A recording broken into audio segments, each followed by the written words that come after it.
in, move to the center of the row, make sure that you get every single seat filled. We want to make sure that we have enough room for everybody to get in.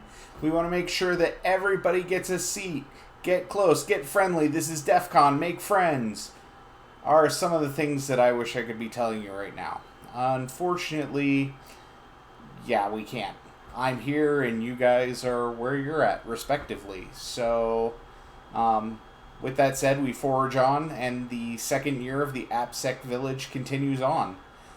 For this talk, we've got Pedro Umbelino and Joao Morais to talk about bug foraging in Android.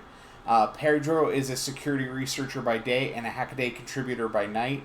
He messes around with computers, started on the Spectrum. He's been through the bulletin board age. He's been there for the drop of the internet and still roams around on IRC. He's known on the internet by his handle Crypthor, and he likes all sorts of hacks. Joao is a penetration tester and researcher that started with the blue team, later was attracted to the red side of the force. Although there's more focused in application security, he's learned all sorts of attack vectors. So if you would take some time, sit back, enjoy the talk, and help me in welcoming these two fantastic presenters. Hello and welcome to the Android bug foraging session. It's great to be here at DEF CON Safe Mode AppSec Village giving this talk despite everything that's happening. It's really good to see the community coming together and make sure this kind of events still happen. My name is Pedro Umbelino. I'm a senior security researcher at Checkmark Security Research Team. I'm also a security researcher at Char49. Sometimes I write for Hackaday. One of my hobbies is to make hardware, and my daytime job is to break software. I'm giving this talk with a friend of mine and colleague, Joao. Joao? Thank you, Pedro. Hello, everyone. Thanks for joining us here today. My name is Joao Morais. I'm a penetration tester team lead for a multinational company, but I also do pen testing and security research for other companies. I'm part of the Checkmarks and Char49 security research team. So my background is very wide. I did many different things over the years, always related to security though. But in the last years, I've been more focused in application security and mobile security, which is exactly what we brought here today for you. So yeah, we'll hand over the mic to Pedro now so that he can talk to you a little bit about this bug foraging concept. Thanks, Joao. So, foraging, the act of identifying and gathering wild food in nature. Bug foraging is like kind of the same, but you're not in nature, you're in the Android ecosystem, you're not hunting bugs to eat, but you eat because you hunt bugs, so yeah, it's not the same, but you get the idea. So our motivation to do this talk, we wanted to, instead of having like a theoretical approach and shared best practices in Android development and so forth, we wanted to share our real life examples of vulnerabilities that we found in our analysis. We wanted to share with you our process of approaching and devising meaningful attack scenarios and proof of concepts. And in a nutshell, the overall experience that we have from first crash until disclosure process. And for that, we are going to use 4 different examples of vulnerabilities in 4 different apps that we found. Some of them are from our older work, and some of them are going to be disclosed here firsthand. So João is going to talk a bit about which vulnerabilities we are going to talk about. So João. Thank you, Pedro. We're moving on to the agenda. We're gonna present to you 4 cases, starting with Tinder, the app X, which is an app that we cannot say its real name, Google Camera, and Samsung Find My Mobile, the 2 really well-known apps in the Android world. And then final words, the main key takeaways from this bug foraging experience. Moving on to case 1, the Tinder application. This is a very well-known application that allows you to meet people and chat with them. The only basic knowledge you need to have about this application is that it will show you pictures of people, and you can swipe left or swipe right, and you'll actually be saying that you like them or dislike them. And if they like you back, you'll have a match, and then you can chat with them using the application. So let's start with what we did. We started by sniffing and collecting the traffic, and we could see a lot of HTTP going on. HTTP would allow us immediately to know that a certain IP and MAC address was using the application, and also allowed us to know more. It allowed us to match images with user IDs, because you can see there in green that is actually the user ID that is shown in the URL. Also, the image resolution is present, you can see in yellow, and will allow you to know if that image belongs to the user of the app or someone who's the victim, let's call it victim, is chatting with. And also allows you to see other users, so they are in the discovery, so other users that are being suggested to you for you to like or dislike them. So now we have a good visibility, a good invasion of privacy, but going a little bit deeper, we can see that in the HTTPS replies from the API, that's why you see the 443 port in the source, that's actually the reply from the API, and you can see that the size of the payload is very different, and that changes accordingly to the actions of the user. So we could do a direct match between the actions of the user and the size of the payload. Of course, we put more 10 or 20 bytes in our parser, but it was around 278 for a nope, 374 for a like, and 581 for a match. So now we could put all of this together, and we ended up with this application, the Tinder Drift, which is based or inspired in the DriftNet. And if you have a man-in-the-middle attack going on, or if you have some sort of access to the traffic in your network, you could easily identify users of the Tinder application, their MAC address and IP. You could see all the pictures. You can see their picture on the top left. You can see in the center the pictures of users that are being suggested. So they are being shown in his device, and also his actions, the nopes, the likes, and the matches. We also put some traffic down below for debugging purposes. But you can see this working now in this quick video. This video is the Tinder Drift software demo. Tinder Drift was inspired by DriftNet, and is a software that passively analyzes network traffic and is able to identify and profile Tinder app clients. So let's start the Tinder Drift for the demo. This is the app right here. It receives a pickup file. It can be a live pickup, and it still analyzes it. So on our mobile phone we are starting Tinder, and after a while you can see that he already detected that which image am I seeing.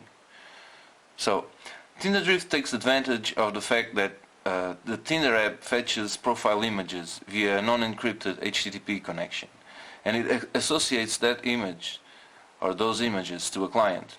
After that, it analyzes the HTTPS encrypted connections from the client to the Tinder API server and infers the behavior of the client by the size of the server responses to that request. So when the user swipes left or right, the app sends a request to the API server. The reply packet size can be used to determine which kind of action the user took, if it's a like, a didn't like, or even if it's a like and it's a match, or if it's a super like. So you can see that it takes some time to stabilize, and after that the software is able to identify which action the user took. For example, let's like this profile. When you swipe like, you can see here in this corner that the image was properly identified as a like, and if it's a no like, it's a nope. So let's like this also. So, and you can see that the app updates. The software also supports multiple clients. For example, let's switch to an iPhone. The corporate response was quite fast, but they didn't consider this a big deal in the beginning. This ended up in the news. A massive media storm came that culminated with a US senator saying publicly that Tinder was vulnerable, and of course that led to a very quick fix, and that was very positive. There was no bounty because at the time, as far as I recall, there was no bug bounty program. Let's move on to case 2, the app X. This is not really its name, it's just a name we made up because we are not allowed to say its name. Legally, we can't do it. But that won't be relevant for explaining the vulnerabilities. So let's move on. Starting with what we did, we started by listing activities that could be used by other applications. And we found out that the main activity can actually load a malicious URL. And that's because there is some link validation, but it's not very strong. I mean, you can see the regex down there. If you have a slash, a L character, and the slash, your link is valid. And it will be loaded by the web view. So you'll end up with something like this. If you have an attacking application, it can create an intent that will then open the app X, which will then load your malicious content in the web view. We tested that with the activity manager using ADB, and it works.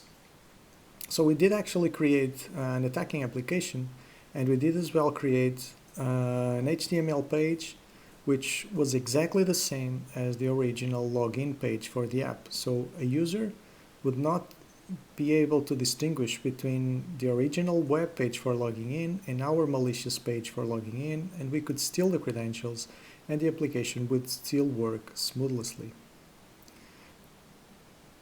We tried to leverage these findings. We looked for other things and we found several JavaScript interfaces. As you know, a JavaScript interface is an export of a native Java function and allows the JavaScript in your web view to use it. And this particular setBase URLs function allows you to change the URL of the API. And we can replace it with our own URL.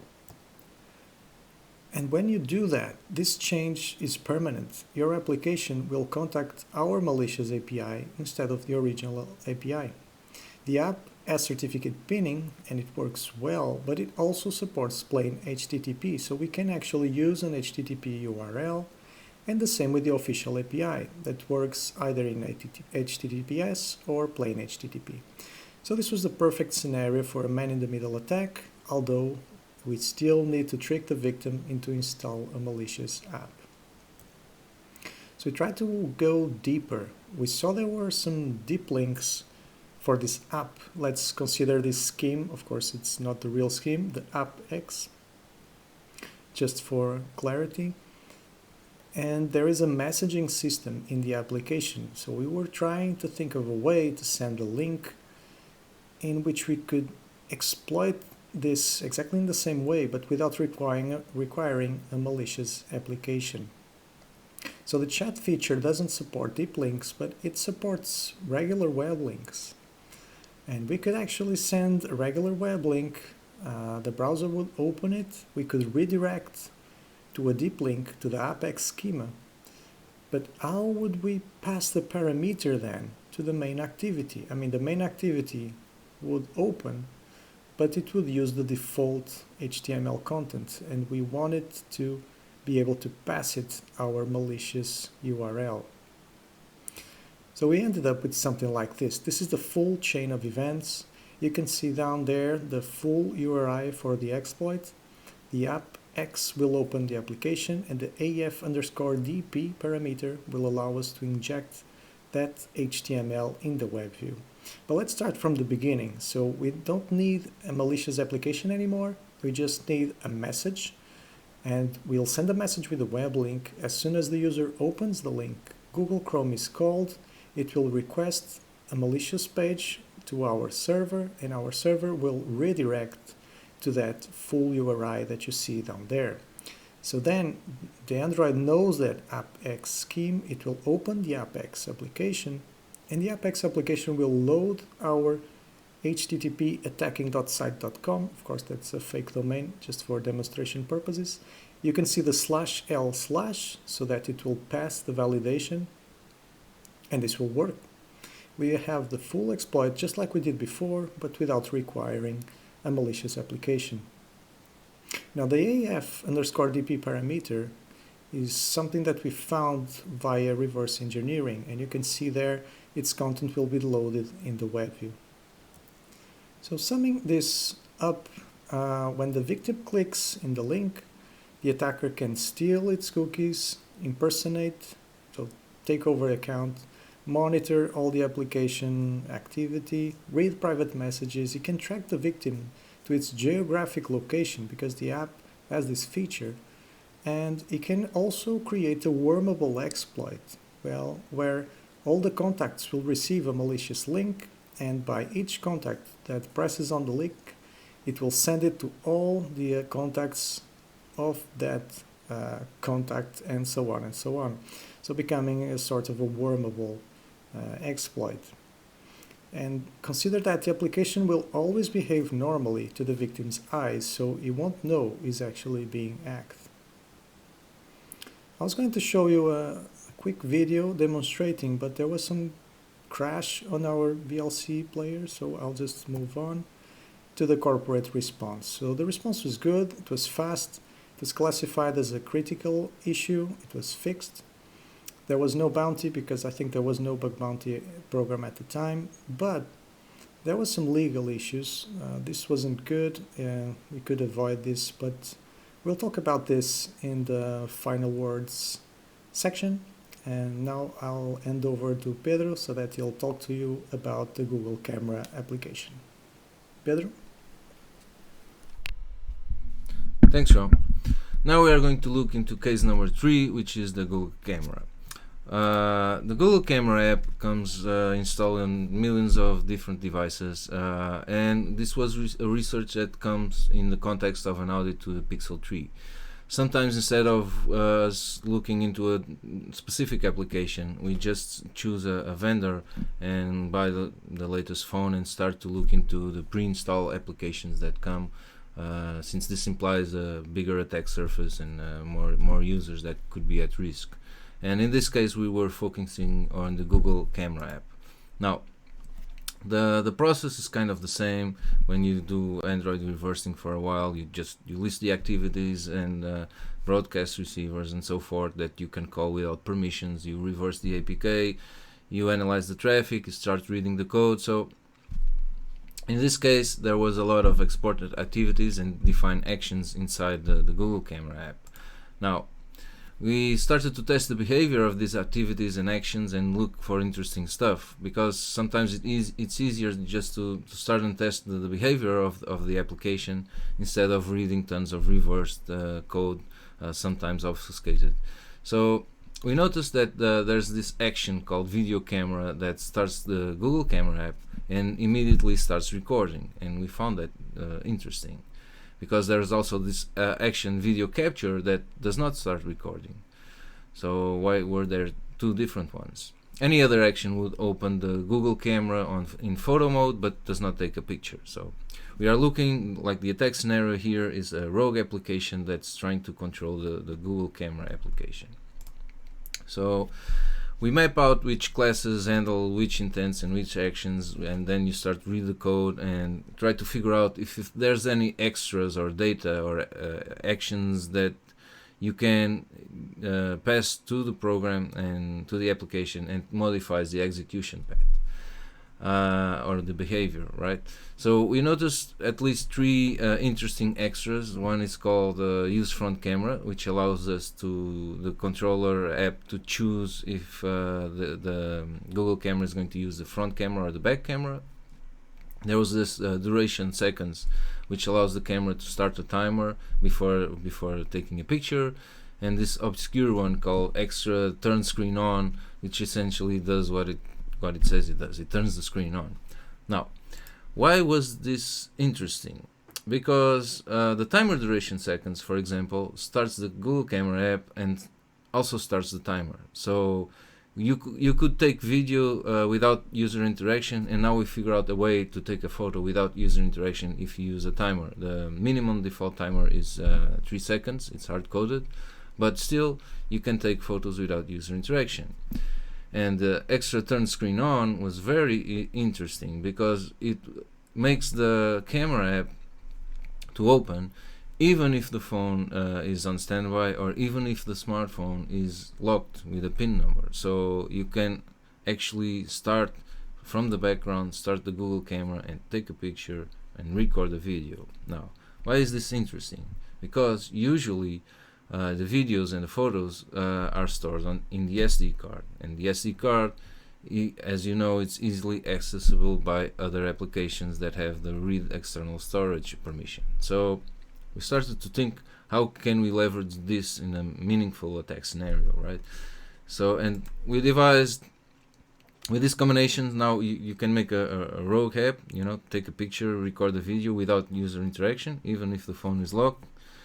And the big problem here is that this rogue app does not need permissions, does not need camera permissions. It just abuses the Google camera app to take these actions for himself. So we devised a POC called Pixel. It's a client-server architecture. Like the client is a rogue weather app. It only needs the read external storage permissions and the internet permissions to communicate with the command and control server. The command and control server is listens for every client and has a bunch of interesting features. Now, the command and control server can order the rogue app to take a photo or take a video from a chosen camera. It uses some stealth features that we developed to prevent that the Google camera app is popping up or making a sound.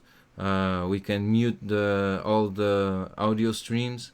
This was actually another topic that we submitted to Google, because it was not supposed to be possible to mute the phone without permissions to do so.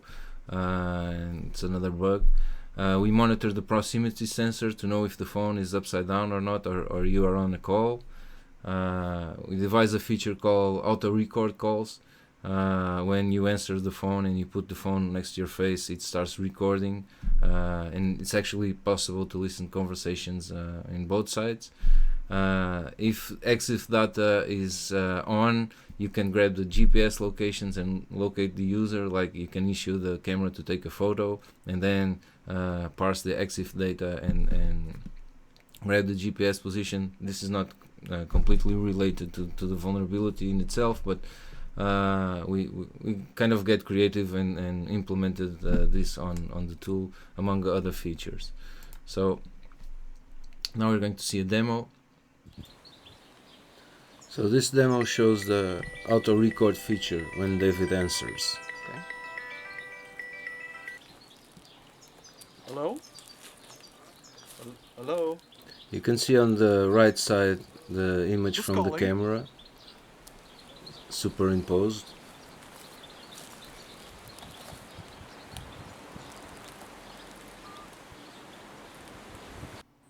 And this is the attacker side when it actually receives the video and plays it back to the attacker on the Pixel interface. So the corporate response here was really, I think, standard for Google, which is really high for everyone else. So we got a medium fast response after the first report. This was classified as a medium impact vulnerability. Then we shared our tool and an explanation of what we did and how our tool could bypass a locked phone. And then they classified as a high impact vulnerability. The response from then on was really fast. They contact other vendors that were identified as using the Google camera or a byproduct of Google camera, some derivative. There were also other companies affected, and in the end Google granted a 75k USD bounty, which was really cool. So now we reach our last case, which is case number 4, Samsung Find My Mobile. Now, Find My Mobile is an application that works together with a website that a Samsung account owner can use to locate his phone if it's lost. You just log into the website, make the phone ring, and lock the phone and whatever. So this was researched in the context of an audit to a Samsung S8, also looking into default install applications and try to figure out if there's some vulnerabilities there. Now, the process is kind of the same. Just list the activities, try to find that some things that are reachable by other applications without permissions, reverse the APK, analyze the traffic, and so forth. There was not much luck involved at first, but digging a bit deeper, there's some piece of code that didn't even decompile correctly that refers to a file in the SD card called Fmm.prop. Now, this was an interesting file to know, and after reversing, it was possible to understand that the program would load the mg.url and div URL from this file if the file existed. So this location, since it lives on the SD card, allows a malicious application to create this file, and FMM will use it and will communicate with the backend MG server. Well, there are going to be a lot of servers in this example, so the MG server is like the management server. And we can control it if we create this file and pass it a URL that you want. But creating this file is not enough. You must force FMM to assume this file. Usually this happens at boot up, but it's not really interesting if you cannot control it. So this was vulnerability number 1. And now vulnerability number 2 comes from a broadcast receiver. So there's this broadcast receiver called PCW receiver, that when it receives the action that registration was completed, it will proceed to update the URLs. So what this means in practice is that by us sending a message to a broadcast message to this PCW receiver, FMM gets signaled that the registration is completed, and then it contacts the MG server to perform this registration again. And this MG server is the URL that we are already under control in vulnerability number 1. Now, this is interesting because by pointing the MG URL to an attacker control server and forcing this registration with vulnerability number 2, we can get a lot of details about the user, because the phone contacts our own server, and then we can get the course location via IP address, registration ID, IMEI. There's a lot of information that comes with this registration request, and so joining these two vulnerabilities together, we can effectively find a way to monitor a user remotely. This all happens in background, and the user has no way of knowing this is happening. So, but this is kind of not enough. I didn't want just to monitor users. I want more. So by analyzing the original MG server response, we can see that the response comes with a lot of different URLs. There's like this DM server, DS server, OSP server. I didn't get to the bottom of all servers, what they all work for and what they are for, but it was nice to see that we can also control the other endpoints. And this allows us to go and talk about vulnerability number 3. Now, the vulnerability number 3 exists in another receiver called the SPP receiver, and there's this magic action that you can see there, that's FB0BD, so hexadecimal string, that indicates to FMM if there was a push message received. Now, by sending a broadcast with this magic action, we can additionally add an extra with the push messages. There was a lot of work involved in reversing these messages. They are all encrypted, and it's kind of hard to read, but luckily the key was hard coded in the code, and we don't even have to understand what are all these messages for. We just need to know if we can craft the proper message. Then we can get FMM to talk with the DM server. Now, while the MG server seems for registration processes and delivering reports, the DM server actually stores the actions that the user performs when he logs into the website or to the web interface. Now, the website, you can find it in findmymobile.samsung.com, has a map and has an overlay. The user can log in and perform, depending on the API level, you can perform a lot of actions. You can ring the phone, you can lock the phone and leave a message, create a backup, retrieve call logs and SMSs, erase all data on the phone. So there's a lot of different actions that you can make on the web interface. Now, they are executed by the phone when the phone receives these messages, but the phone could be offline or somewhere without network access. So it's possible for the attacker to send a broadcast to this SPP reserver that results in FMM contact this DM server and searches for pending actions that were taken, and FMM didn't have network connectivity to perform those actions. Now, this communication uses a proprietary syncml implementation, which was a bit hard to figure out. It's not like standard syncml to the best of my knowledge, and there's something called authmd5 on this communication. So I assume there was some kind of authentication going on and encryption. So what happens is, it's when the FMM contacts the DM server can just reply with OK, or the accumulated actions that were requested and missed while the smartphone was offline.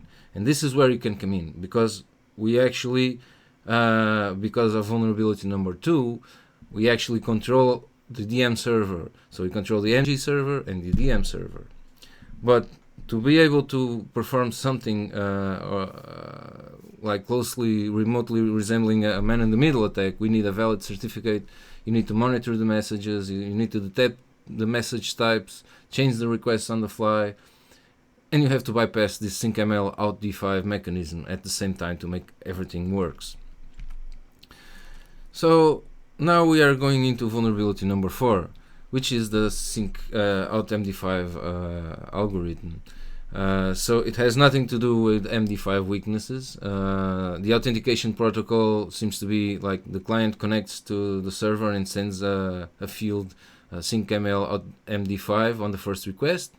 I assume this is a challenge. The server responds with another auth-md5 field, which it only depends on the client challenge, original client challenge in the IMA, which I assume is the response, and then the client now accepts all server replies from now on. Why is this important?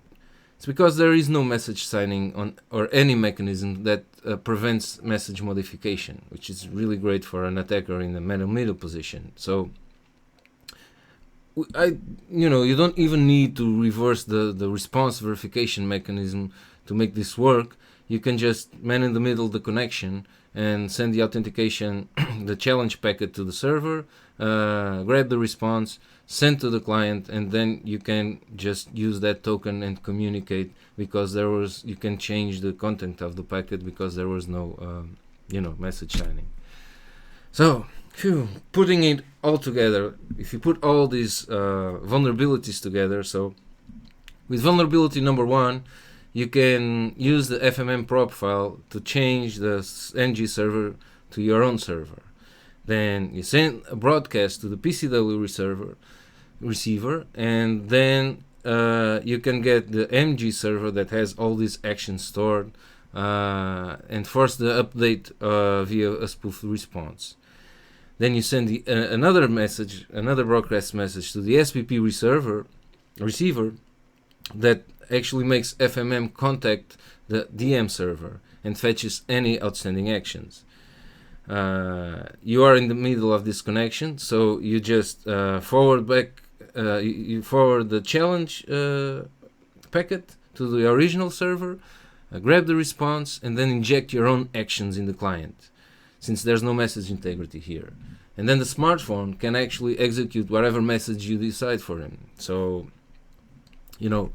the too long didn't read version is that any application could reset your phone, steal your messages, lock it, locate the user, anything that FMM supports, and depending on the API level, any application without permissions, except to actually use the SD card, which is one of the most common permissions, you can do whatever that FMM support.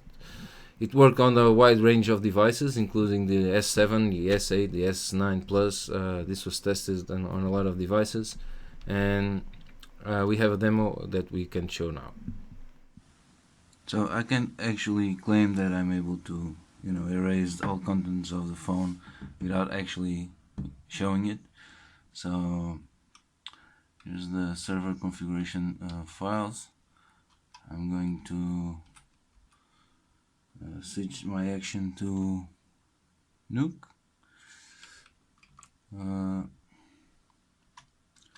This video is a bit sketchy, I'm sorry, but I cannot record the mobile phone screen at the same time. So here's the Samsung S8. To unlock it, I'm going to start the POC, and over here I'm tailing the logs of the rogue server. So I'm going to do the exploit step by step. This is the first step, which changes the Fmm Prop. This is the second step. As you can see here, you can already watch that the rogue server receives the register requests. So the URL endpoints now should already be taken over here. And now when I'm going to do step 3, FMM is going to contact the sync server, the DM server, but it's already spoofed, so the reply will be nuke, and you can see it happened in real time here, and kabam. Bye bye, dear S8. So it's the same thing that happened on the other video, but the action is actually different. The action is the erase, so the phone gets erased.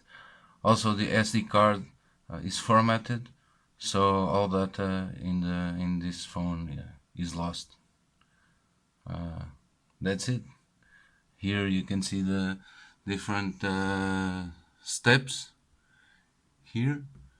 So over here there's a step 1, then you get, this is where the authentication gets stolen from the server. The reply to the phone is injected with to be wiped. It's hard to see here, but it's over here, to be wiped, and then a series of steps that are needed to actually make the phone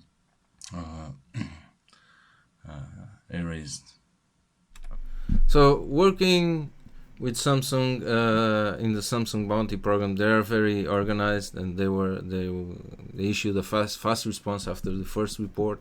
This was classified as a high impact vulnerability, and then we realized there was a lot more into it. This kind of behavior affects many different parts, from the applicational part, the web server part. There were some things that needed to change. It took some time until they could issue a proper fix, and they granted a 10k USD bounty, and in addition there were some closely related critical flaws that are not in the scope of this talk. It's not application side, so it was added a 25k USD bonus.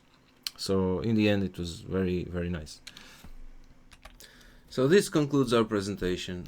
We tried to give you a variety of examples of real applications that faced different problems, like the lack of encryption, problems in the web views, legacy code, intents without permissions. These are all different issues that sometimes are common to other applications, or some of them are very Android specific. Before we go, we'd like to just say some words. We really believe that we're trying to make the world just a slightly better place by, identifying these vulnerabilities, making people overall a bit more safe while being online. Luckily, we are paid for this research, and we're not depending on bounties, but of course they are always appreciated. It's interesting to note that the vulnerability complexity does not, equal having a greater impact or more rewards. Sometimes you spend a lot of time trying to develop a POC or a working POC and on a very complex issue. Other times you just find a very simple bug that has a lot of impact, and thus you can usually get a higher reward if you are in it for the bounties. And the final word is that we are really a friend. We are not the enemy. We are trying to help companies making a better product, sometimes products that we actually use, and we have a complete interest in making the product better. And threats and lawyers or legal suits are really not necessary. We think of ourselves as friends, and we are not trying to hurt the company's image or whatever in any way. So I think now we are going to be open for questions if anyone wants to ask something. Thank you.